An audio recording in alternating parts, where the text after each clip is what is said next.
ఎల్షదాయ్, ఎలోహిం కనపరిచే దేవుడై ఉన్నాడండి. కనపరిచే దేవుడై ఉన్నాడు. కాబట్టి he's going to manifest today. Hallelujah. Yahweh rapha Elohim షాడై ఈరే అదోనై కనపరచుము. హల్లెలూయా. యావే రాఫా ఎలోహిం ఎల్ షాడై ఈరే అదోనై కనపరచుము. Your glory is tangible in this place. Lord, you're doing something great. Supernatural faith, ni mahima is tangible in this place. Hallelujah. Lord, you're doing something great. Natural faith. Yahweh, Rapha, wisdom, Elohim, El Shaddai, Ire, Adonai, కనపరచుము. మా జీవితాలలో కనపరిచే దేవా, నీ నామము మహిమ పరచబడునుగాక. ఓ నీ రాజ్యం వచ్చునుగాక. We worship you, we exalt you, we worship you, we exalt you. స్తోత్రము యేసయ్యా, నీకే వందనాలు. యావే రాఫా, రాఫా ఎలోహిం. ఓ మంచి దేవుడా, యెషూవా, యెషూవా.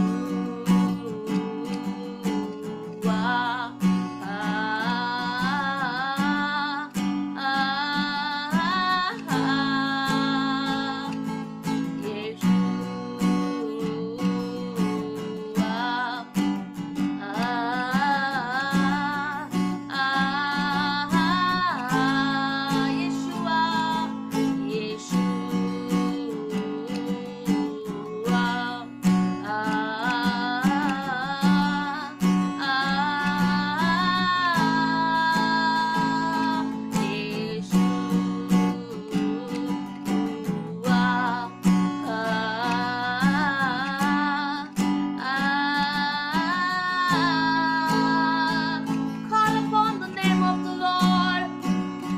ఆయన ఉన్నతమైన నామాన్ని పిలుద్దామండి. Cry unto him and say to the Lord, Lord, I worship you. నిన్ను ఆరాధించుచున్నానయ్యా. నా పూర్ణ హృదయముతో, పూర్ణ ఆత్మతో, పూర్ణ శక్తితో అయ్యా మునుపెన్నడు ఆరాధించని విధంగా నేను ఆరాధించుచున్నానయ్యా. ఓ ఓ let your name be lifted up. ఓ నీ నామముకే మహిమ, ఘనత, ప్రభావము చెల్లునుగాక. యెషూవా,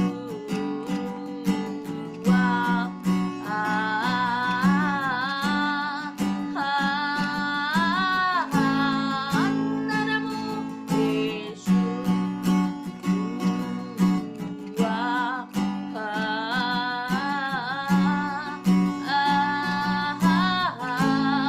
let there be an ascension. Oh, the heavenly portals open up as we worship. Give the Lord all the glory. Give the Lord all the worship. దేవునికి ఆయనను పొగుడుదామండి. ఆయనను కొనియాడదాము. అయ్యా, oh, we exalt your name. ధవలవర్ణుడా, రత్నవర్ణుడా, అతి కాంక్షణీయుడా, 10,000లో అతి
పలికినప్పుడు స్వస్థత జరుగుతుందయా. నీ నామము పలికినప్పుడు అయ్యా విడుదల కలుగుతుందయా. యేషువా యేషువా యావే యావే యావే యావే రాకోసానా దంద్ర ఉషరసి ఆరాధన ఆరాధన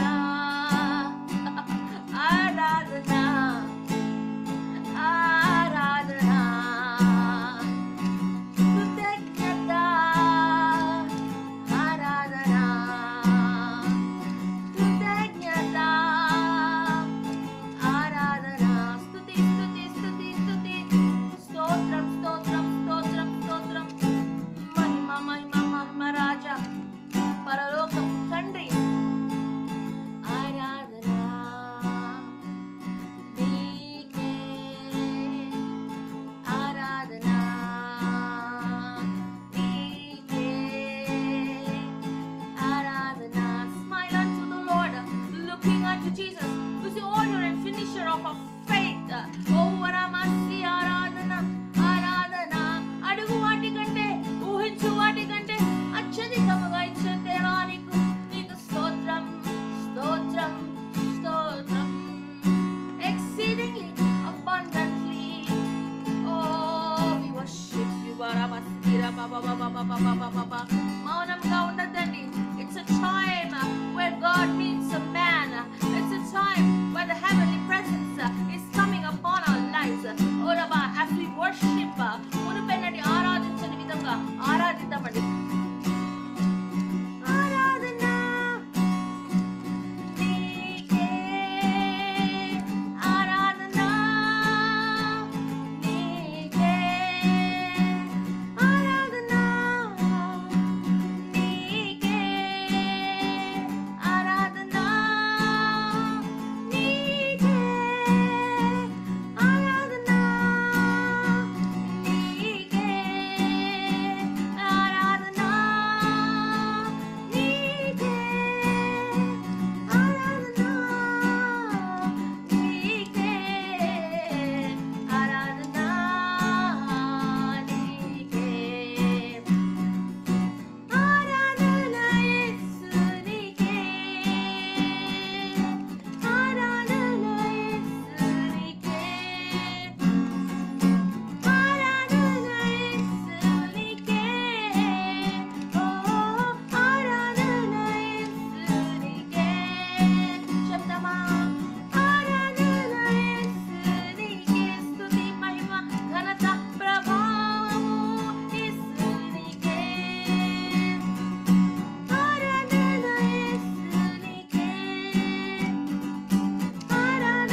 కలుగును స్వామి.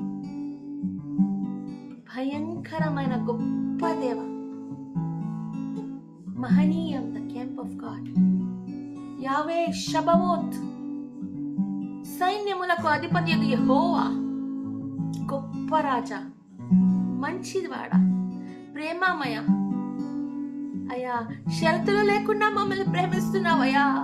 ఎంత మంచి దేవుడవయ్యా. నీలా మమ్మల్ని ప్రేమించేది ఎవరయ్యా? నీలా మమ్మల్ని ప్రేమించేది ఎవరయ్యా?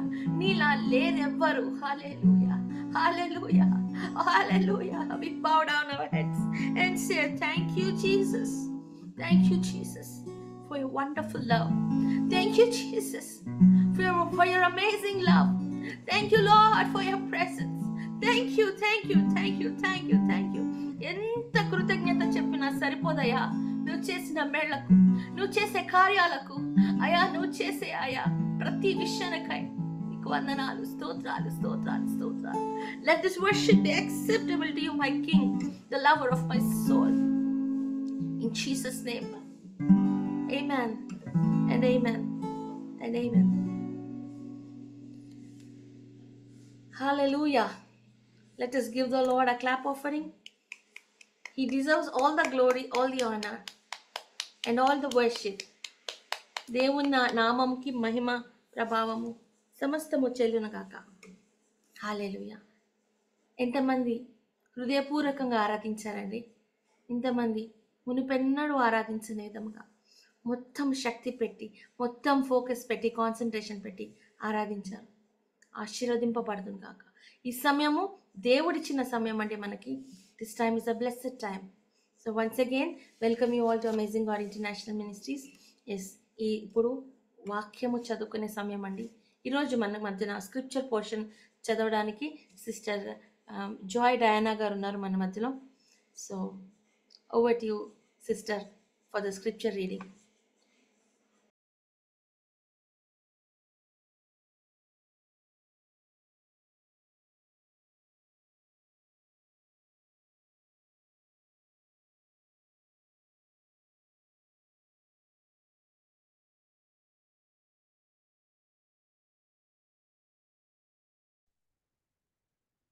అందరికి వందనాలండి. ప్రభువైన యేసుక్రీస్తు నామంలో చేరవచ్చిన ప్రతి ఒక్కరికి వందనాలు తెలియజేసిన మరి మాకు ఈ అవకాశం ఇచ్చిన మరి స్వప్న సిస్టర్ గారు, అదే రీతిగా అమరా సిస్టర్ గారు, బ్రదర్ కూడా ప్రత్యేకమైన వందనాలు తెలియజేస్తున్నాను. ఈ దినం వాక్య ప్రకటన చదువుకున్నాం. వాక్యాన్ని మనకి ఇచ్చిన వాక్యం పరిశుద్ధ గ్రంథంలో నుంచి ప్రకటన రాసిన 12వ అధ్యాయము, ప్రకటన గ్రంథం 12వ అధ్యాయము 7 నుంచి 10 వచనాలు చదువుకుందామండి. ప్రకటన 12వ అధ్యాయం 7 నుంచి 10 వచనాలు చదువుకుందాం. అంతటా పరలోకమందు యుద్ధము జరిగెను.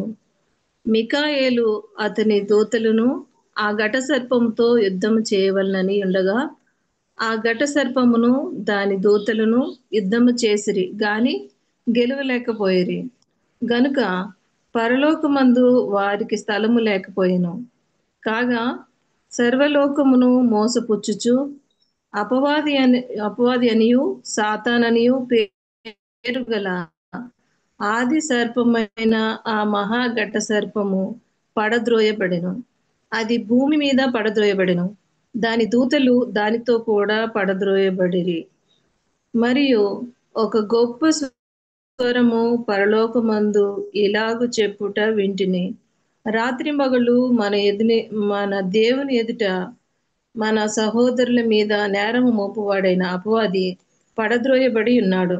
గనుక ఇప్పుడు రక్షణయు శక్తియు రాజ్యమును మన దేవుడాయను, మన దేవుని వాయను.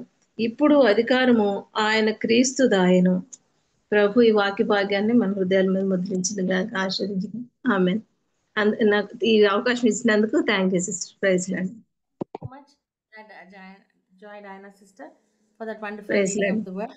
Praise the Lord. Yes, మనం ముఖ్యమైన అంశానికి వచ్చేసామండి.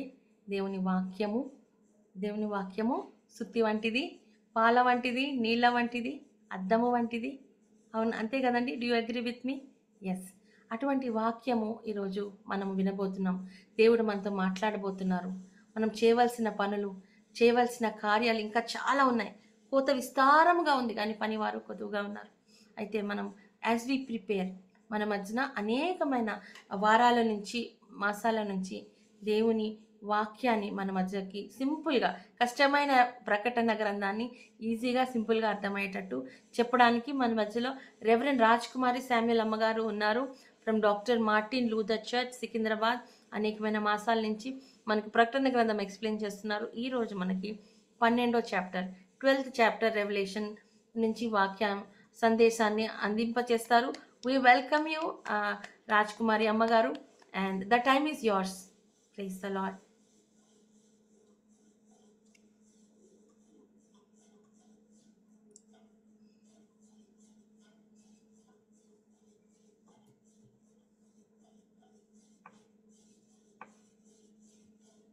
దయచేసి పేర్లతో జాయిన్ అవ్వాల్సిందిగా మనవి, ఎందుకంటే we also have the trouble of the hackers and the media will have confusion to whom to unmute.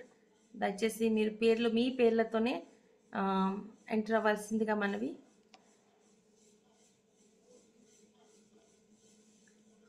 Okay, thank you. అందరికీ ప్రైజ్లాడండి. దేవుని నామంలో ప్రతి ఒక్కరికి ప్రైజ్లాడ్ చెప్తున్నాను. ఈ అవకాశం ఇచ్చినటువంటి దేవాది దేవునికి మొదటిగా ఎలిజబెత్ అమరా గారికి, జకరియా గారి జెర్రీ గారికి దేవుని నామంలో వందనాలు తెలియజేస్తున్నాను. మరి మనం ప్రకటన 12వ అధ్యాయంలోనికి వెళ్ళాం. ఎంతమంది విన్నారు 12వ అధ్యాయము? మనం ఎక్కడ వరకు నేర్చుకున్నాం? ఎవరైనా చెప్పగలరా? 12వ అధ్యాయంలో మనం ఎక్కడ వరకు నేర్చుకున్నాం?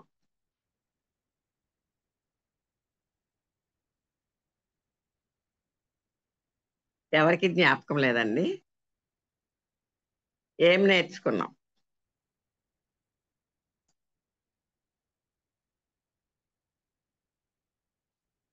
సరే, చిన్న ప్రార్థన చేసుకుందాం.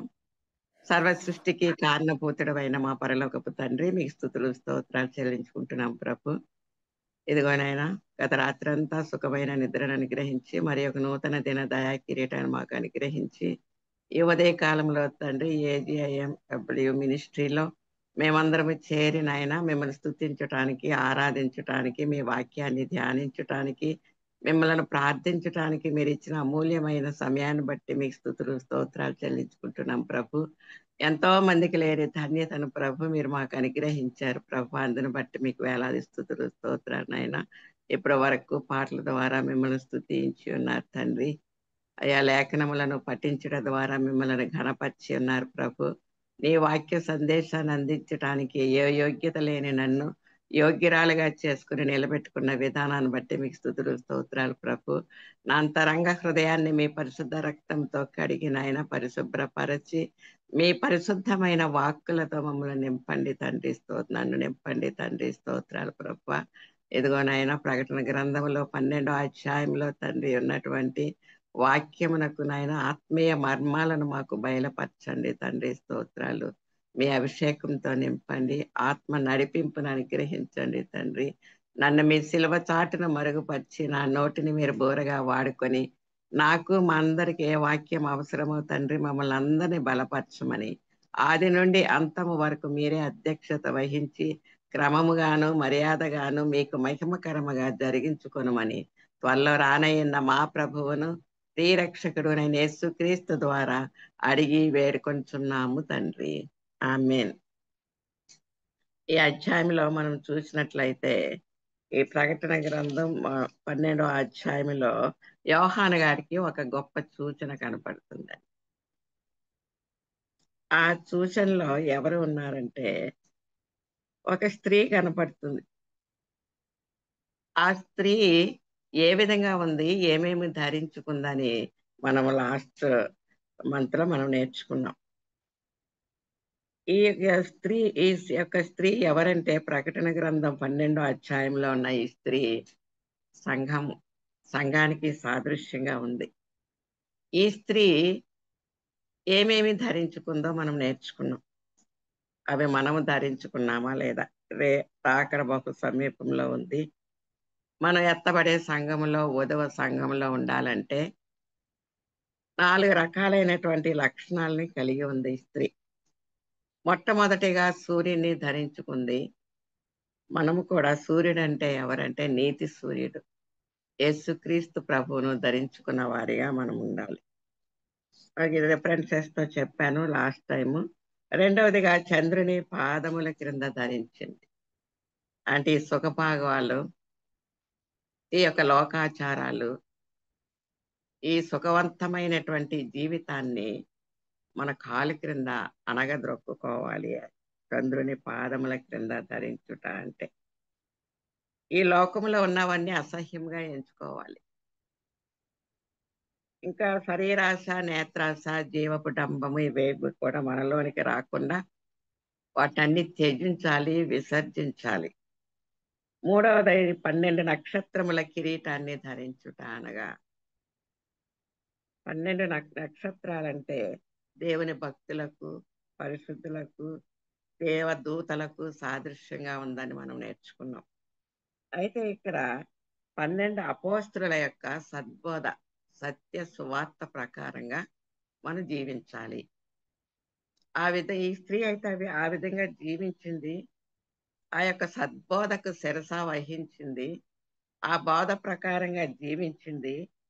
అంతేకాకుండా క్రైస్తవ సంఘం దాన్ని గ్రహించటమే, దాని ప్రకారం జీవించటమే ఒక మరి ఆధిక్యత. ఆ ఆధిక్యతను ఏమంటారంటే కిరీటము అంటారు. ఆ కిరీటము రాజమకుటము కాదు గాని విజయ కిరీటాన్ని మనం ధరించుకోవాలి. విజయ కిరీటం అంటే లోకాన్ని ధరించి ఎవరైతే జయిస్తారో, ఈ లోకాశలను విడిచిపెడతారో వారందరూ కూడా విజయ కిరీటాన్ని ధరించుకుంటారు. 4వది గర్భాన్ని ధరించింది. ఈ గర్భం అనేటువంటిది ఏంటంటే అనేక మంది మిషనరీస్ని తయారు చేయటం, సేవ కొరకు పంపించటం, పరిశుద్ధులను సిద్ధపరచటం, మరి సంఘములో మరి అంతర సంఘం అంటే సిద్ధపడినటువంటి సంఘాన్ని తయారు చేయటం. సంఘములు అనేక మంది వస్తారు కానీ అందరూ రక్షణ పొందినటువంటి వారు కాదు, అందరూ సిద్ధపడినటువంటి వారు కాదు. అందులో ఉన్నటువంటి అంతరంగ సంఘము మాత్రమే పరిశుద్ధంగా జీవిస్తుంది. మరి ఆ సంఘం ఏం చేస్తుందంటే మిషనరీస్ని తయారు చేసి అనేక చోట్లకి సువార్తను ప్రకటిస్తుంది. అంతేకాకుండా వాక్యం అనేటువంటి గర్భాన్ని ధరిస్తుంది. మనము కూడా వాక్యం అనేటువంటి గర్భాన్ని ధరించాలి. అనేక ఆత్మల రక్షణ కొరకు ప్రసవ వేదనతో ప్రార్థిస్తూ కేకలు వేయాలి. ఎటువంటి కేకలు వేశారో మన బైబిల్ గ్రంథంలో మరి లాస్ట్ మంత్ మనం నేర్చుకున్నాం. తర్వాత 3వ వచనంలో మనం నేర్చుకున్నట్లయితే పరలోకమందు ఇంకొక సూచన కనబడెను. ఇదిగో ఎర్రని మహాఘట సర్పము, దానికి 7 తలలను 10 కొమ్ములు ఉండెను, దాని తల మీద 7 కిరీటములు ఉండెను. ఇక్కడ చూసినట్లయితే ఈ యొక్క సూచనలో మహాఘట సర్పం అంటే ఎరుపు రంగు ధరించిందంట ఆమె. ఎర్రని మహాఘట సర్పము, ఇదిగో ఎర్రని మహాఘట సర్పము అంటే ఎరుపు క్రోధానికి గుర్తండి, ఎరుపు అపాయానికి గుర్తు, ఎరుపు యుద్ధానికి గుర్తు అని యెషయా 27:1 ఉంది. ఎరుపు రక్తమునకు గుర్తు, హత్యకు గుర్తు. సాతాను మొదటి నుండి కూడా హంతకుడే, అరహంతకుడు. ఎక్కడి నుండి హేబేలును మరి మొదటగా మరి నరహత్య చేశారు ఎవరు? కయ్యూను. అప్పటి నుండి ఇప్పటి వరకు ప్రవక్తల యొక్క, హతసాక్షుల యొక్క రక్తాన్ని త్రాగి తన ముఖమంతా ఎలా ఉందంటే ఎర్రగా మారిపోయింది, ఎరిపెక్కి కనపడుతుంది అనమాట. అది చాలక పుట్టబోవు మగ శిశువుని మృంగాలని చూస్తుంది. మగ శిశువు అంటే వధువ సంఘము, సార్వత్రిక సంఘము, పెండ్లి సంఘాన్ని మింగేయాలి, దేవుని దగ్గరికి వెళ్ళకూడదు, ఈ సంఘం మధ్యాకాశానికి వెళ్ళకూడదు అని రెడీగా ఉందన్నమాట. చూస్తూ ఉన్నాడు, మగ శిశువుని మృంగాలని చూస్తూ ఉన్నాడు. మరి 2 సాక్షులతో యుద్ధం చేసినటువంటి వారిని కూడా హత్య గావించిన వాడు కూడా ఈ యొక్క అపవాది. 7 తలలంటే 7 తలలు అంటే జ్ఞానానికి గుర్తు. 7 తలలు అంటే 7 రెట్లు జ్ఞానము కలిగిన వారని అర్థం. లౌకిక జ్ఞాని. 7 అనేది దేవుడికి సంపూర్ణ సంఖ్య. మంచి చేయటానికి సంపూర్ణ సంఖ్య అయితే, చెడు చేయటానికి సాతానుకు కూడా 7 అనేటువంటి సంఖ్య సంపూర్ణ సంఖ్య. అది చెడు చేయటానికి అనమాట. 7 కొండలు అంటే మరి 7 కొండల దగ్గర నుండే మరి ఆ అంత్యక్రీస్తు వస్తాడని మనకి లేఖనాలు తెలియజేస్తున్నాయి. 7 కొండలు చూస్తే మన భారతదేశంలో ఉన్నాయి. కానీ 7 కొండలు ఒక చోట లేవు కాబట్టి మన భారతదేశంలో నుండి మరి అంత్యక్రీస్తు రాడు. రెండవదిగా లవదీక సంఘంలో ఉన్నాయి. లవదిక పట్టణంలో కూడా ఉన్నాయి.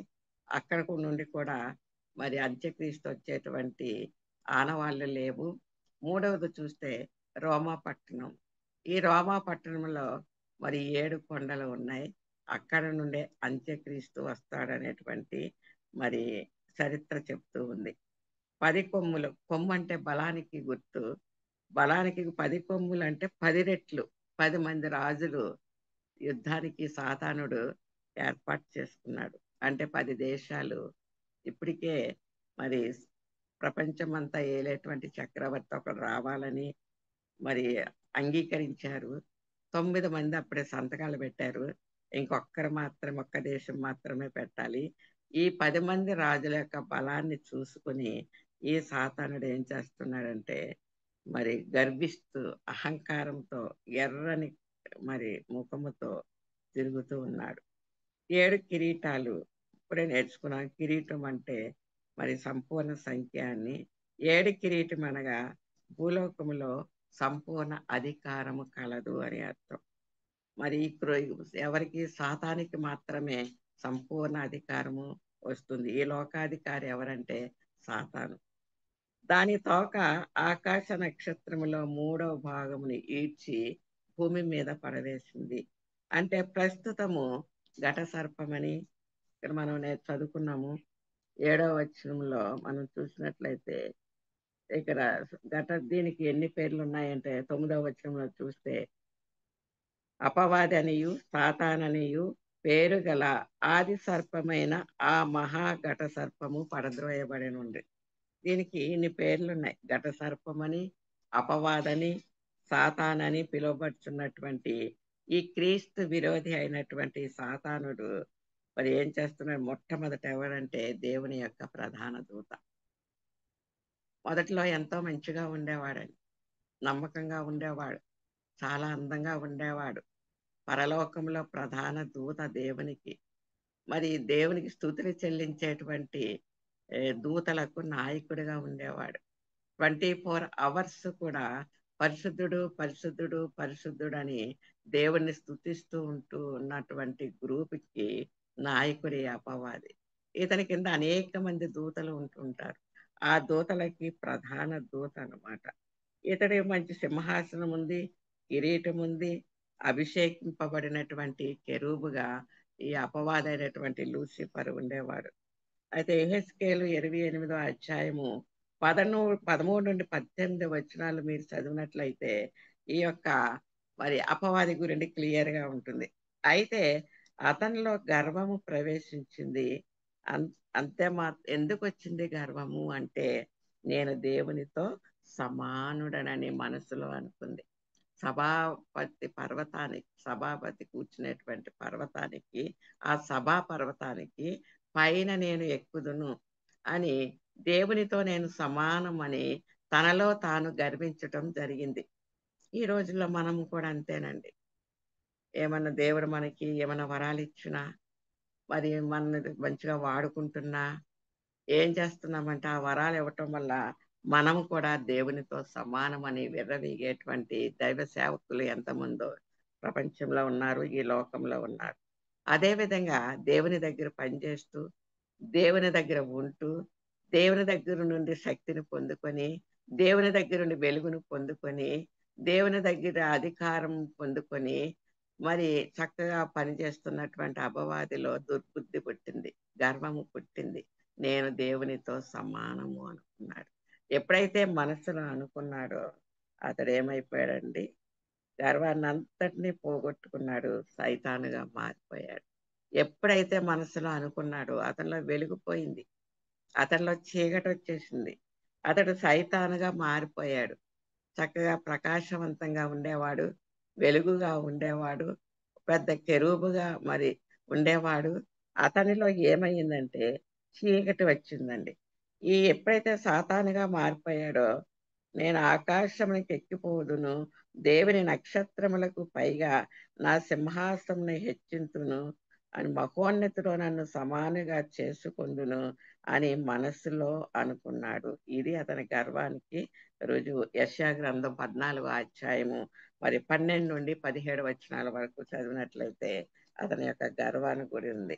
అదే విధంగా దేవుని నక్షత్రములు అనగా దేవదూతలని అర్థం. ఈ ఉదయ నక్షత్రాలని పేరు ఇతను. యోబు 38:7 ఉందండి. దేవదూతల సమూహంలో 3వ భాగాన్ని ఇతడు ప్రధానిగా, మొదటి 2 భాగాలుగా ఉన్నాడు. ఎప్పుడైతే మరి ఈ యొక్క గర్వం వచ్చిందో ఏమయ్యాడంటే అతను క్రిందకి పడిపోవటం జరిగింది. ఏమైందంటే వెంటనే పరలోకంలో యుద్ధం జరిగింది. మీకాయేలుకి లూసిఫర్కి యుద్ధం జరిగిందండి. మొట్టమొదట పరలోకంలోనే పాపం జరిగింది. ఎవరి ద్వారా? లూసిఫర్ ద్వారా. అయితే ఇక్కడ మీకాయేలు యుద్ధం చేసేటువంటి దూత, లూసిఫర్ ఏమో స్తుతులను అర్పించేటువంటి దూత. ఇరువురి సైన్యాలకి యుద్ధం జరిగిందండి. మన పక్షంగా వ్యాజ్యమాడేవాడు ఇప్పటికీ కూడా మీకాయేలు దూతే. మన శత్రువుల పక్షంగా వ్యాజ్యమయ్యేవాడు మీకాయేలు దూతే. అయితే ఈ లూసిఫర్కి మీకాయేలు దూతకి ఏం జరిగిందంటే యుద్ధం జరిగింది. ఆ యుద్ధం జరగగానే లూసిఫర్ అతని సైన్యం ఓడిపోతారు.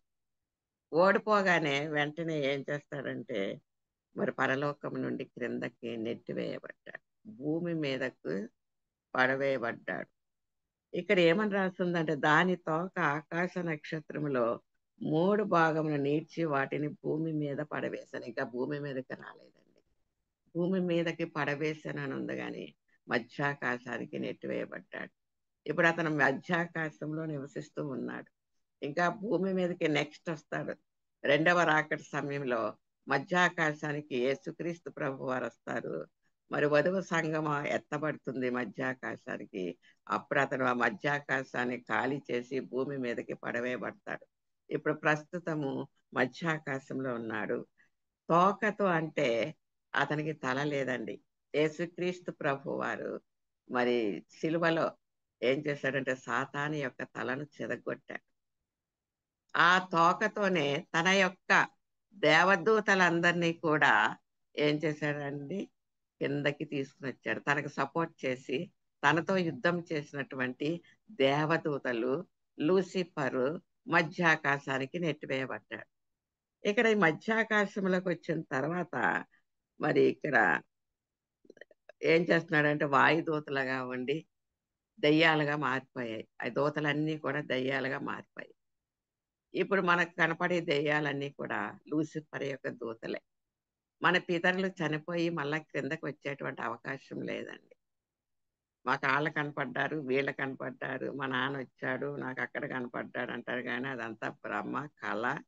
అంతేగాని వెళ్ళిపోయినటువంటి ఆత్మలు ప్రభునందు నిద్రించను, అక్కడ బంధింపబడి ఉంటారు కానీ మరలా ఎవరు భూమి మీదకి వచ్చేటువంటి అవకాశం లేదు. ఈ దేవదూతలు దయ్యాలుగా మారిపోయినాయి. లూసిఫర్ యొక్క దూతలు దయ్యాలుగా మారిపోయాయి. ఆ దయ్యాలే మనం శోధిస్తూ మన చుట్టూ ఉంటూ మన పితరుల వలె మాట్లాడుతూ మనకు ఆ రూపంలో కనపడుతూ ఉంటారు కానీ మన పితరులు ఎవరు కూడా క్రిందకు వచ్చి మనకు కనపడేటువంటి అవకాశము లేదు. అయితే సాతానుడు పడద్రోయబడ్డాడు. అయితే అబద్ధపు క్రీస్తులను వచ్చే వాళ్ళు ఎవరంటే ఈ సాతాను వారే.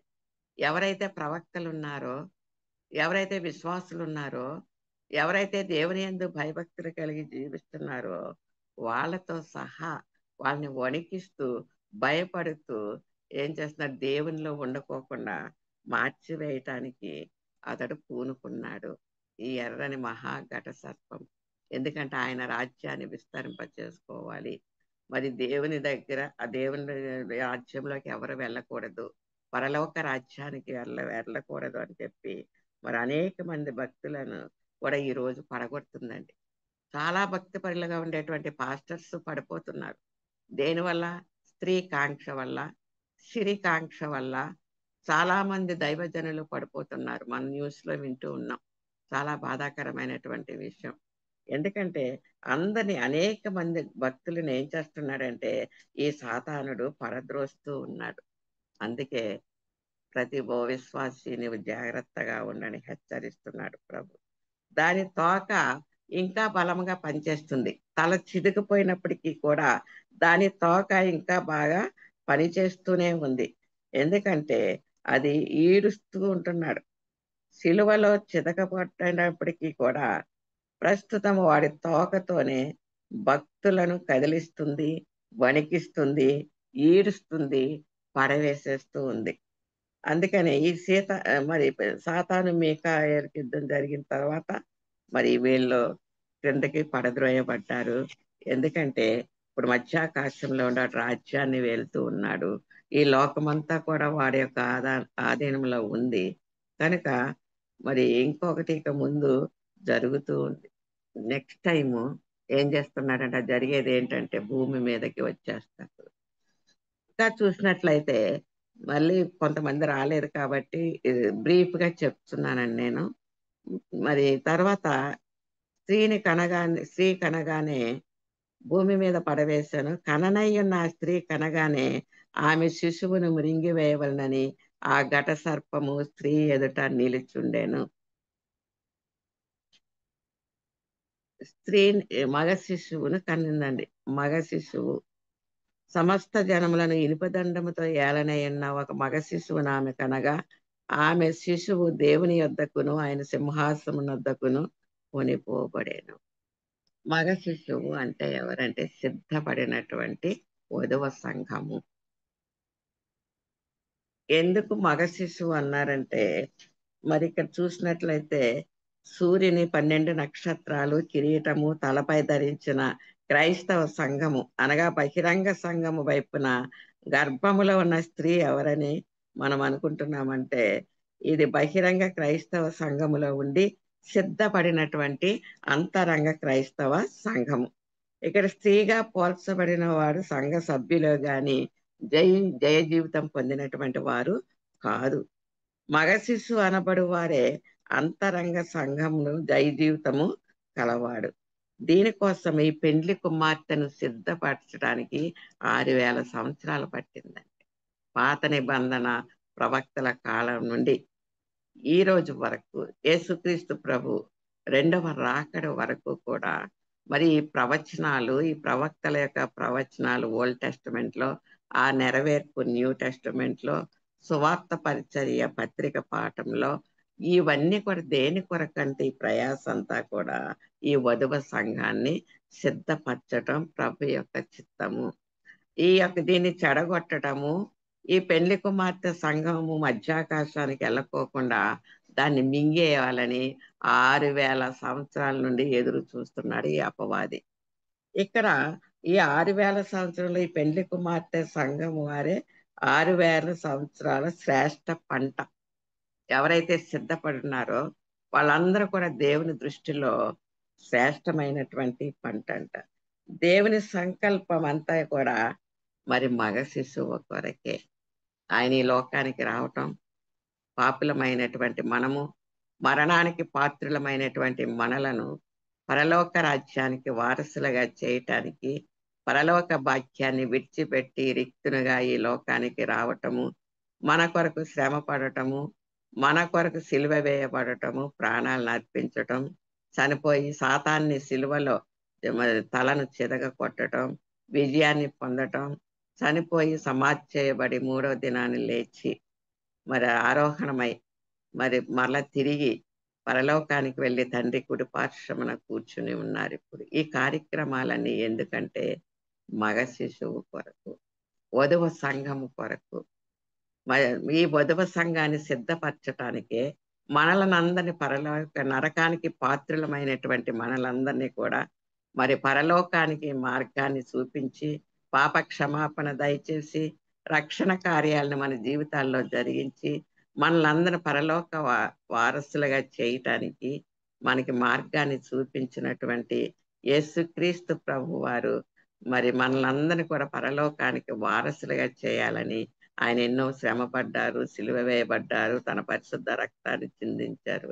ఈ సాతానుడి యొక్క ఉద్దేశము ప్రభు వారు సిద్ధపరిచినటువంటి ఈ వధువ సంఘాన్ని మరి మధ్యాకాశానికి వెళ్లకుండా మిరింగివేయాలి అన్నటువంటి ఉద్దేశంతో ఈ 6000 నుండి ఈయన కూడా సిద్ధపడుతూ ఉన్నాడు. ఎవరంటే ఈ సాతానుడు. ఈ యొక్క దేవుని సంకల్పమేమో ఈ మగ శిశువు కొరకు. అందుకే ఈ మగ శిశువు, ఎవరు పరిశుద్ధ సంఘంలో ఉన్నారు అని మనం ఆలోచించినట్లయితే వీరే సిద్ధపడినటువంటి వీరే ఎవరంటే మన భూఫలం.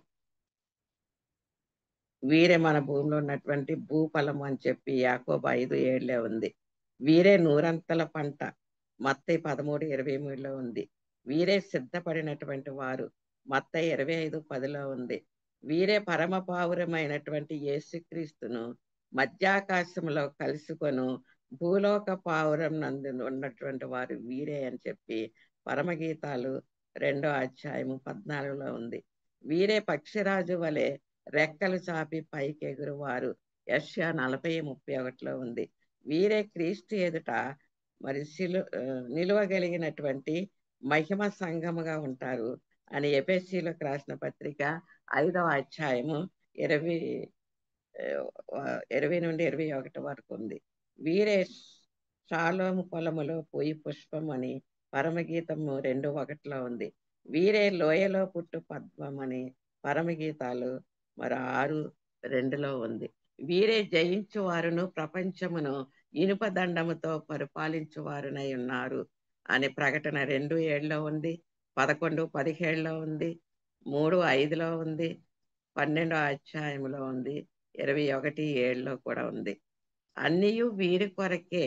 అట్టి వారిని సిద్ధం చేయటానికి ఎన్ని సంవత్సరాలు పట్టిందంటే 6000 సంవత్సరాలు పడుతుంది. పరిశుద్ధ సంఘముగా ఏర్పరచటానికి, సిద్ధపరచటానికి 6000 సంవత్సరాలు పట్టింది. చరిత్ర కూడా వీరి కొరకేనంట. పాత నిబంధన వీరి కొరకే, ప్రవక్తలు వీరి కొరకే, వాగ్దానాలు వీరి కొరకే. మరి వీరి కొరకే పరలోక నివాసులు కనిపెట్టి ఎదురు చూచుచున్నారు అని హెబ్రీలకు రాసిన పత్రిక 11వ అధ్యాయము 39-40 వచనాల్లో ఉన్నాడండి. ప్రస్తుత దినాల్లో రక్షింపబడిన వారందరూ కూడా పెండ్లి కుమార్తె సంఘం అని తలంచుచున్నారు. ఎప్పుడో బాప్తీసం తీసుకున్నాం, రక్షించబడ్డాం, మేము పెండ్లి కుమార్తె సంఘం అంటున్నారు. కానీ రక్షించబడినటువంటి వారిలో జయ జీవితము ఎవరికైతే ఉందో వారే పెండ్లి కుమార్తెయగు మగ శిశువునకు చెందిన వారు అని దేవుని వాక్యము సెలవిస్తుంది. రక్షింపబడిన వారందరూ కూడా పరలోకానికి వెళ్ళారండి. రక్షింపబడి ఆ రక్షణను అనుదినము భద్రపరుచుకుంటూ ఇంకాను రక్షణలో అనేక మెట్లు సంపూర్ణ రక్షణలోకి ఎదుగుతూ ఎవరైతే ఈ లోకాన్ని జయిస్తారో ఆ జయ జీవితము కలిగినటువంటి వారే పెండ్లి కుమార్తె అని మగ శిశువు అని చెప్పి వారికి చెందిన వారని చెప్పి మనకి లేఖనాలు తెలియచేస్తూ ఉన్నాయి. ఇలాంటి మగ శిశువుని మృంగివేయటానికి ఏం చేస్తున్నాడండి?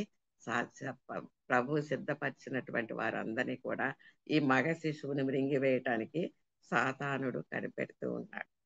6000 సంవత్సరాల ప్రయాస ఫలితము ఏంటంటే ఈ మగ శిశువును మృంగివేయట సాతాను యొక్క పని. క్రైస్తవ సంఘము పుట్టినది మొదలుకొని ఆ సంఘం ఆ స్త్రీ ఎదుట మర్మముగా ఉండి కనిపెడుతుందటండి. ఈ స్త్రీ దగ్గర సాతానుడు మర్మముగా ఉండి కనిపెడుతుంది. ఎందుకని? మృంగివేయటానికి. ఈ ఘట సర్పము బాహాటముగా వచ్చి ఎదురుగా నిలబడిపోతున్నాడు. ఒకరోజు మధ్యాకాశానికి ఈ యొక్క వధువు సంఘం వెళ్ళకోకుండా దానికి ఎదురుగా నిలబడిపోతూ ఉన్నాడు. స్త్రీ ఎదుట నిలుచున్నాడటండి.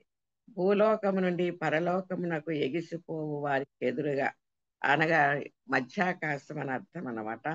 అప్పుడు ఇప్పుడు కూడా ఏం చేస్తున్నాడంటే ఎవరిని మృంగుదునా, ఎవరిని పడగొడుదునా, అని వాడు దివారాత్రులు కూడా ఈ మహాఘట సర్పము తిరుగుతూ ఉన్నాడు.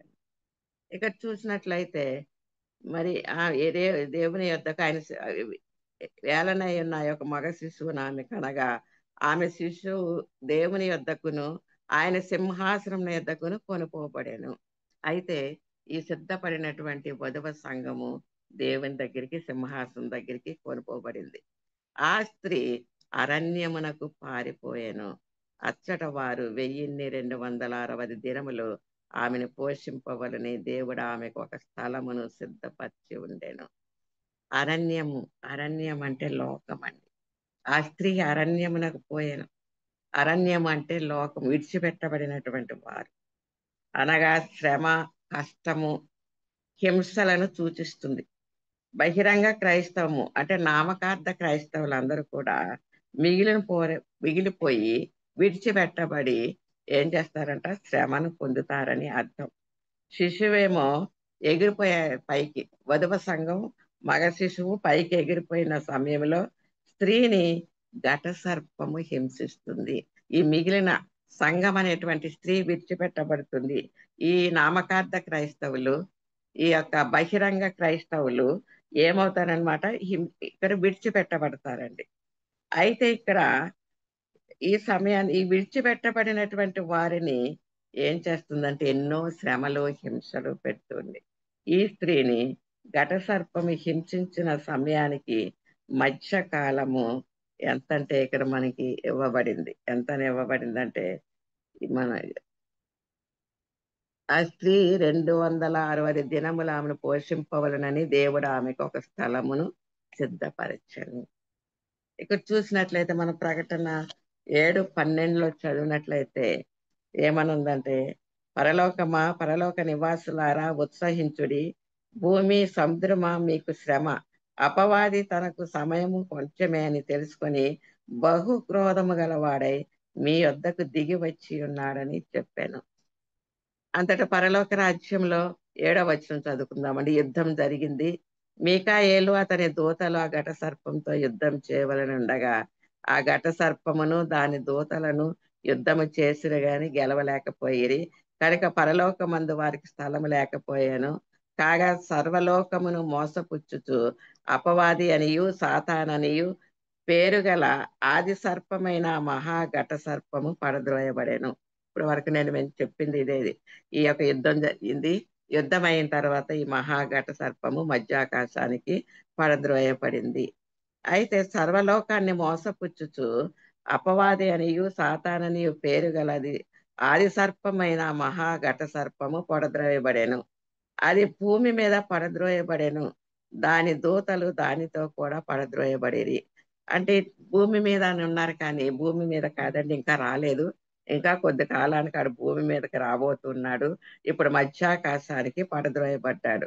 మరి ఒక గొప్ప స్వరము పరలోకమును ఎలా చెప్పుట వింటిని, రాత్రింబవళ్ళు మన దేవుని ఎదుట మన సహోదరుల మీద నేరము మోపున వాడైన అపవాది పడద్రోయబడి ఉన్నాడు కనుక ఇప్పుడు రక్షణయు శక్తియు రాజ్యమును మన దేవుని వాయను. ఎప్పుడైతే ఈడు మరి క్రింద పడిపోయాడో ఇప్పుడు మనందరి మీద ఇదిగో నేరాలు మోపుతూ ఉన్నాడు. మనకు ఒకరికొకరికి పెడతా ఉంటాడు, నేరాలు మోపుతూ ఉంటాడు. ఒకరి మీద ఒకరి ఏం చేస్తున్నాడంటే అందరిని కూడా గజిబిజి చేస్తూ పడగొట్టాలని మహాక్రోధముతో ఈ యొక్క అపవాది తిరుగుతూ ఉన్నాడు కనుక మరి రాత్రింబవళ్ళు మన దేవుని ఎదుట మన సహోదరుల మీద నేరము మోపువాడైన అపవాది పడద్రోయబడి ఉన్నాడు కనుక ఇప్పుడు రక్షణయు శక్తియు రాజ్యమును మన దేవుని వాయను. ఇప్పుడు ఇవన్నీ ఎవరి వశంలో ఉన్నాయంటే దేవుని వాయను. ఇప్పుడు అధికారము ఆయన క్రీస్తు దాయను. అప్పుడు అధికారం ఎవరికి వస్తుందండి? క్రీస్తుకు వస్తుంది. వారి గొర్రెపిల్ల రక్తమును బట్టి తామిచ్చిన సాక్ష్యమును బట్టి వారిని జయించి ఉన్నారు కానీ మరణము వరకు తమ ప్రాణములు ప్రేమించిన వారు కారు.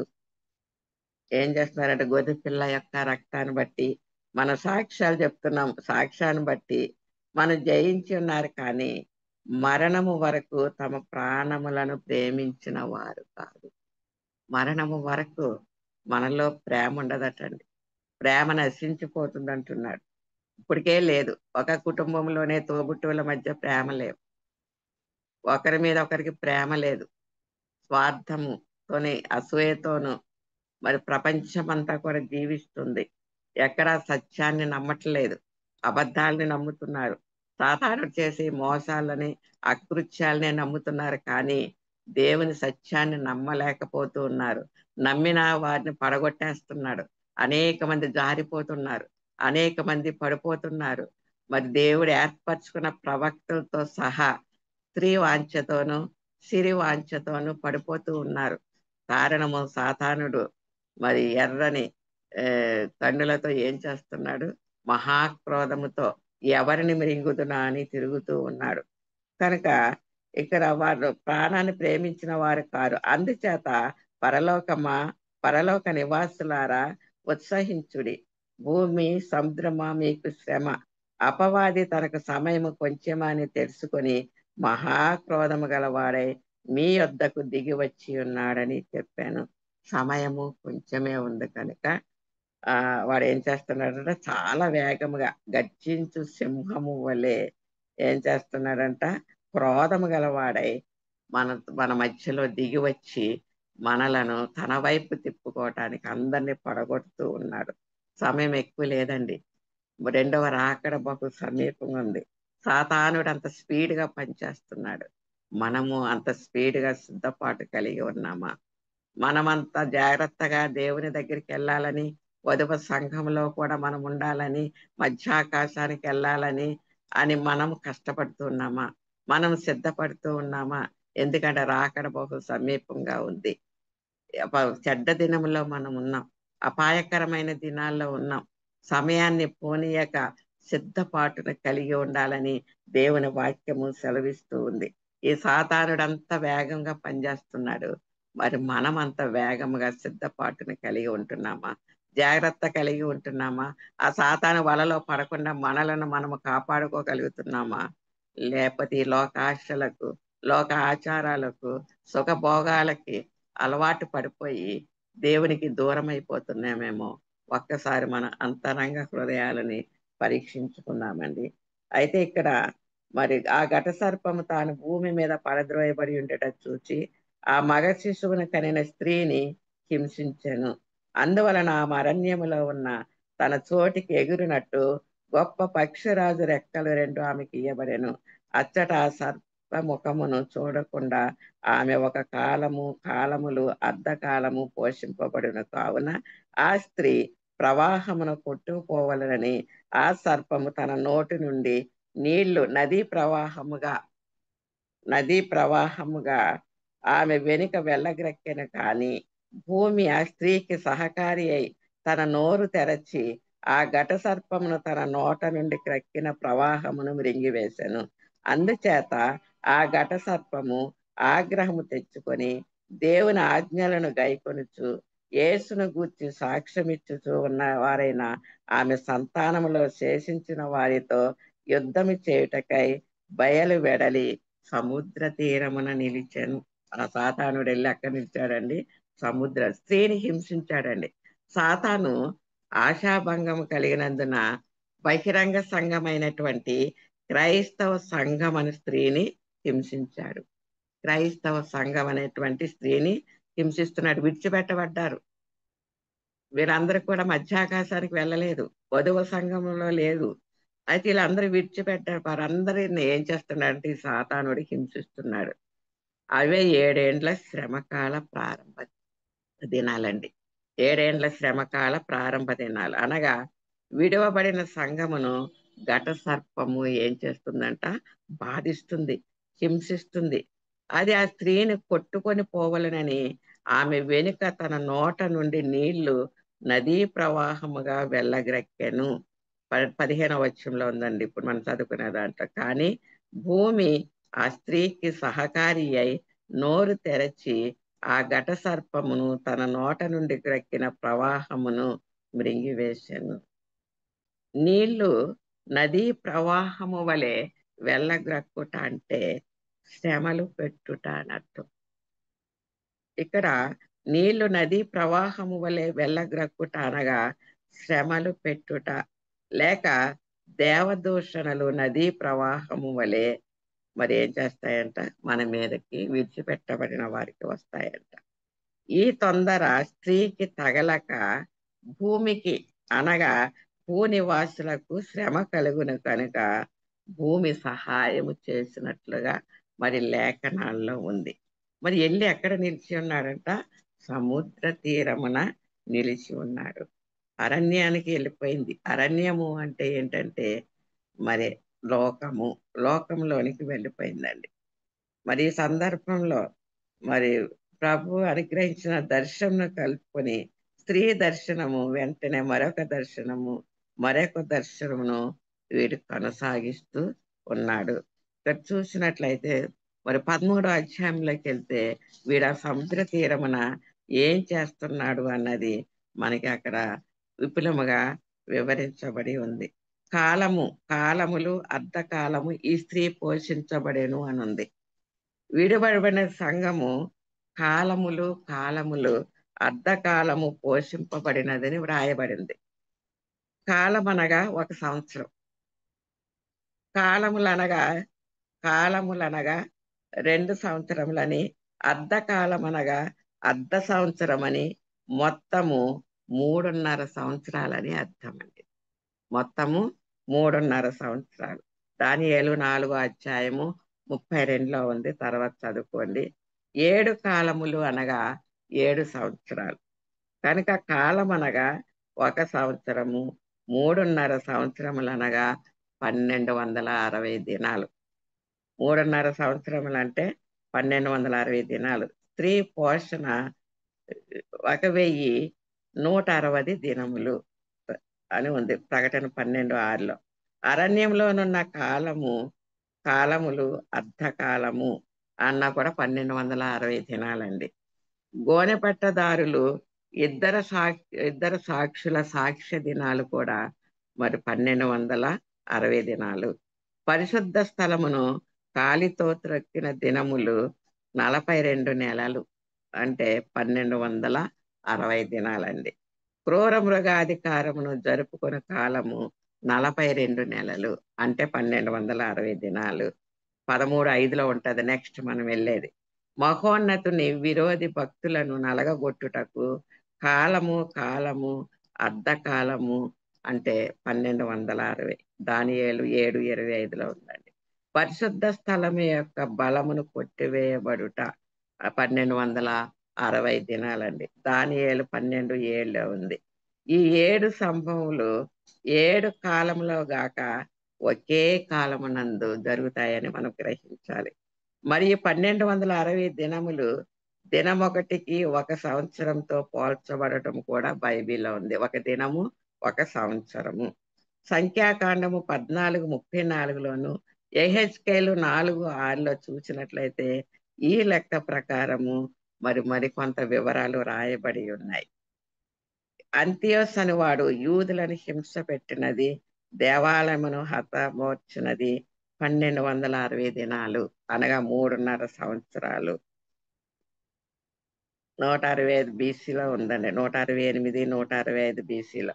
రోమా సైన్యాధిపతి యెరూషలేమును నాశనము చేసినది మరి 1260 దినాలు అంటే 3.5 సంవత్సరాలు.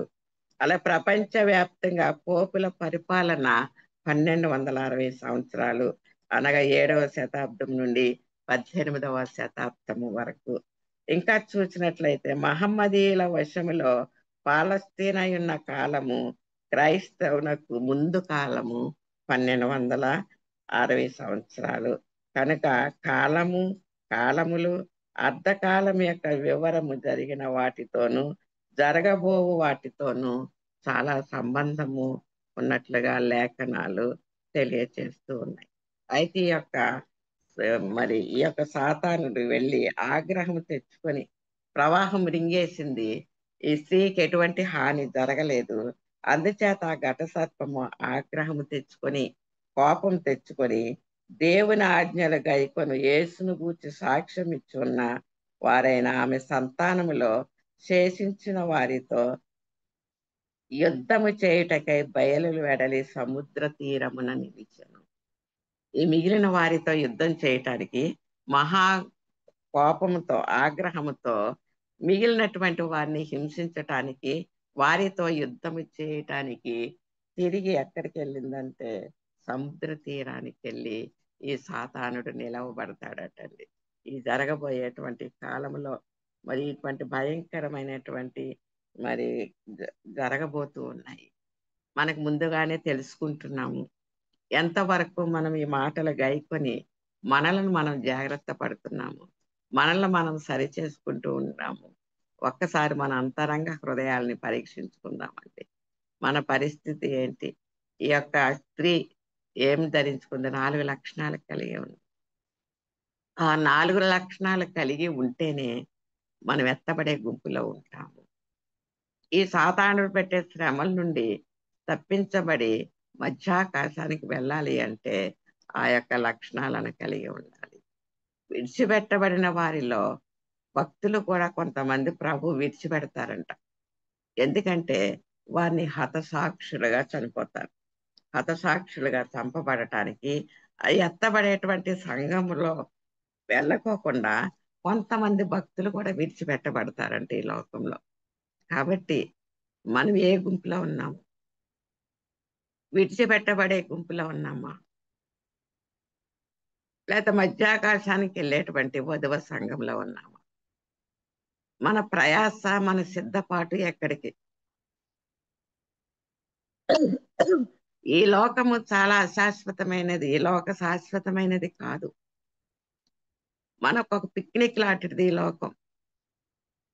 మనకు అన్నీ ఉండాలి. తినటానికి తిండి ఉండాలి, కట్టుకోవటానికి బట్ట ఉండాలి, ఉండటానికి ఇల్లు ఉండాలి, జీవించటానికి ధనము ఉండాలి, ఉద్యోగము ఉండాలి. కానీ ఇదే శాశ్వతము కాదు మనకి. మనం ఎక్కడి నుండి వచ్చామో అక్కడికి వెళ్ళవలసినటువంటి వారు ఉన్నాం. వెళ్ళాలి అంటే మనం సార్వత్రిక సంఘములో చేర్చబడాలి, ఎత్తబడేటువంటి సంఘములో చేర్చబడాలి. లేకపోతే మనము పరలోకానికి వెళ్ళలేం, మధ్యాకాశానికి వెళ్ళలేం. కనుక దాని కొరకు మనం సిద్ధపాటు కలిగి ఉందామండి. ప్రతిరోజు మనల్ని మనం జాగ్రత్త చేసుకుంటూ ఈ లోక సుఖభోగాల వైపు చూడకుండా శరీరాశ, నేత్రాశ, జీవపుడంబం అవన్నీ కూడా మన పాదాల కింద అణుచుకుంటూ వాటిని విసర్జిస్తూ మరి దేవుని కొరకు జీవించడానికి ప్రయాసపడదాం. లేకపోతే విడిచిపెట్టబడే గుంపులో ఉంటే మరి మనకి ఎన్నో శ్రమలు ఉంటాయి, నరకానికి వెళ్తాము. మరి అక్కడ అగ్ని ఆరదు, పురుగు సావదు, యుగ యుగాలు కూడా మనం అక్కడ అగ్నిలో మనము కాలుతూ మండుతూనే ఉండాలి. కాబట్టి ఇప్పుడే సమయం ఉండగానే మనం సిద్ధపాటును కలిగి ఉందాం. అటువంటి కృప దేవుడు మనందరికీ అనుగ్రహించునుగాక. ఆమేన్. ఆమేన్. అమ్మగారు దయచేసి ముగింపు ప్రార్థన అలాగే ఆశీర్వచనం ఇవ్వాల్సిందిగా మనవి. సర్వ సృష్టికి కారణభూతుడమైన మా పరలోకపు తండ్రి, మీకు వెళ్ళలేని స్తుతులు స్తోత్రాలు చెల్లించుకుంటున్నాం ప్రభు. ఈ ఉదయ కాలమునైనా మీరు మాతో మాట్లాడినటువంటి ప్రతి వాక్యాన్ని బట్టి మీకు స్తుతులు స్తోత్రాలు చెల్లించుకుంటున్నాం తండ్రి. మా హృదయాల్లో భద్రపరుచుకునే ప్రభు, అయా వాక్య ప్రకారంగా జీవించటానికి నైనా మేము వధువ సంఘములో చేర్చబడటానికి తండ్రి, మేమందరం కూడా సిద్ధపాటును కలిగి జీవించేటువంటి జీవితాన్ని అనుగ్రహించండి తండ్రి. ఇదిగో మమ్మల్ని అందరినీ మీకు సమర్పించుకుంటున్నాను ప్రభు. స్తోత్రాలు నాయన. మరి ముఖ్యంగా తండ్రి నాయన ఈ రోజు కార్యక్రమంలో తండ్రి మీరుండి నడిపించిన విధానాన్ని బట్టి మీకు స్తుతులు స్తోత్రాలు ప్రభు. అయా స్టార్టింగ్ ప్రేయర్ చేసినటువంటి శిరీష గారిని దీవించి ఆశీర్వదించండి ప్రభు. అలాగే నాయన మంచి ఆరాధన చేసినటువంటి స్వప్న గారిని కూడా, డాక్టర్ స్వప్న గారిని కూడా దీవించి ఆశీర్వదించమని మీ పాద సన్నిధికి సమర్పించుకుంటున్నానయ్యా. చక్కటి లేఖనాలను పఠించినటువంటి నీ ప్రియబిడ్డనైనా జాయ్ డయానాను దీవించి ఆశీర్వదించు ప్రభు. స్తోత్రాలు నాయన. ఈ కార్యక్రమం అంతా జరగటానికి నాయన మరి ఏర్పాటు చేసి నాయన ప్రయాసపడుతున్నటువంటి అయ్యా మరి ఎలిజబెత్ అమరా గారిని, జరీ గారిని, వారి కుటుంబాన్ని దీవించి ఆశీర్వదించు ప్రభు. స్తోత్రాలు స్తోత్రాలు తండ్రి. అయ్యా మరి ముఖ్యంగా తండ్రి ఇక్కడ ప్రోగ్రాం అంతా సిద్ధపరుస్తున్నటువంటి నాయన కమిటీ మెంబర్స్ కూడా మీ పాద సన్నిధికి సమర్పించుకుంటున్నాను తండ్రి. సింతియా గారిని బట్టి, డాక్టర్ స్వప్న గారిని బట్టి, లెనోరాను బట్టి, శ్రీతి మండే గారిని బట్టి, సుజాత గారిని బట్టి, ఎలిజబెత్ అమరా గారిని బట్టి నాయన మీ పాద సన్నిధిని సమర్పించుకుంటున్నాను ప్రభు. వారికి రావాల్సిన మెండైన దీవెనలు కుమ్మరించండి నాయన. ఇంకాను అందరిని ఆధ్యాత్మికంగా నడిపించడానికి నాయన చక్కటి ప్రోగ్రాం నాయన సిద్ధపరిచినందుకు తండ్రి మీకు వేలాది స్తోత్రాలు చెల్లించుకుంటున్నాను ప్రభు. ఈ జీవమును విస్తరింపచేయండి నాయన, అభివృద్ధి చేయండి తండ్రి. అనేక మంది నాయన జాయిన్ అయ్యి ప్రభు రక్షణ పొందటానికి నాయన ప్రతి ఒక్కరిని నాయన మరి మీరు చేర్చండి తండ్రి. అనేకమైన నూతన ఆత్మలను నడిపించండి తండ్రి. స్తోత్రాలు నాయన. దీని ఒక ప్రముఖ పాత్రగా వాడుకో తండ్రి. అందరిని ప్రభు నాయన ఆత్మీయంగా బలపడటానికి, రక్షణలో బలపడటానికి నాయన, విశ్వాసములో ఆధ్యాత్మికంగా ఎదగటానికి నాయన ప్రతి ఒక్కరిని నాయన నడిపించి సిద్ధపరచండి నాయన. ఎందుకంటే తండ్రి మహాఘట సర్పము తండ్రి, ఆది సర్పము నాయన, సాతాను అపవాదని పేర్లతో తండ్రి అనేకులను మోసగిస్తూ ప్రభు ఎవరిని పడగొడుదునా, ఎవరిని మిరింగుదునా, ఎవరిని చెడగొడదామని మా దగ్గరలోనే పొంచి ఉండగా ప్రభు వాడి నుండి మేము తప్పించుకోవటానికి తండ్రి మీ పరిశుద్ధాత్మ శక్తితో మమ్మల్ని నింపండి నాయన. మా అందరి చుట్టూ నీ పరిశుద్ధ అగ్నిని కంచె వేసి కాచి కాపాడమని మీ పాద సన్నిధికి సమర్పించుకుంటున్నాను ప్రభు. జరగబోయేటువంటి కార్యక్రమంలో కూడా నాయన మీరుండి నడిపించమని, మీ చిత్తమైతే నెక్స్ట్ సాటర్డే మేమందరం కలుసుకొని మరి ఒకసారి మిమ్మల్ని స్తుతించే భాగ్యాన్ని అనుగ్రహించమని, జూమ్ లో ఉన్న ప్రతి ఒక్కరిని కూడా దీవించి ఆశీర్వదించమని, వారి హృదయ వాంఛలను తీర్చమని త్వరలో రానయ్యన్న మా ప్రభువును ప్రియరక్షకుడు నేను యేసుక్రీస్తు ద్వారా అడిగి వేడుకొంచున్నాము తండ్రి. ఆమేన్. తండ్రి అయిన దేవుని ప్రేమయు, ప్రభు అయిన యేసుక్రీస్తు యొక్క కృపయు, పరిశుద్ధాత్మని యొక్క అన్యోన్య సహవాసము ఇప్పుడు ఎల్లప్పుడూ సదాకాలము మెండైన దీవెనలు, సంపూర్ణ స్వస్థత, ఆయురారోగ్యాలు ప్రతి వారిపై కుమ్మరింపబడును గాక. ఆమేన్. ఆమేన్. Hallelujah. Glory